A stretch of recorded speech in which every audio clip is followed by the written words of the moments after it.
Muling iniangat ng dating tagapagsalita ng Malacanang na mayroon umanong kasunduan sa pagitan ng dating Pangulong Duterte at ng China patungkol sa West Philippine Sea. Bagay na ikinagulat naman ng National Security Council. Lalo't una na raw itong itinanggi ng Administrasyong Marcos Jr. Narito ang ating balitang A to Z. Hinamon ni National Security Council Assistant Director General Jonathan Malaya ang dating spokesperson ng Duterte administration na si Harry Roque. Napatunayan ang kanyang mga pagsisiwalat.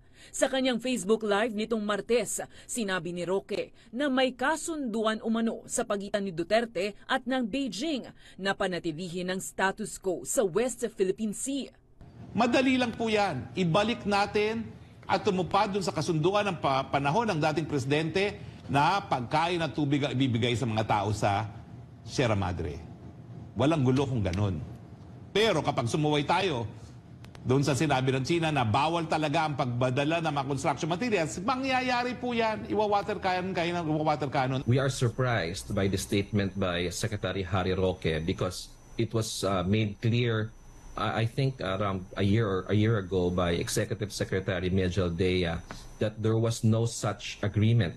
I think it is incumbent upon Secretary Harry Roque to explain what are the parameters of this agreement, because what was this so-called agreement?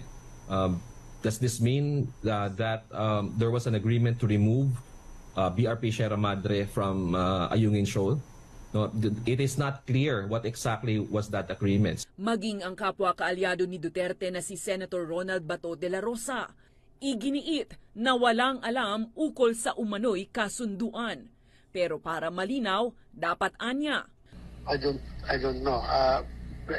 Si Harry Roque na siya tanongin natin tungkol dyan. Okay, si President mismo. Una nang inakusahan ng China ang Pilipinas ng hindi pagtupad sa umano'y kasunduan na tanggalin ng BRP Sierra Madre sa Ayungin Shoal.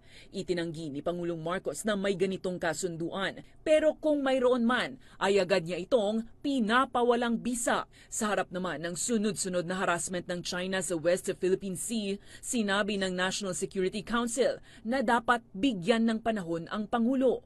Tiniyak ni Malaya na tinitimbang na ng Pangulong Marcos ang konkretong hakbang bilang tugon sa Chinese aggression.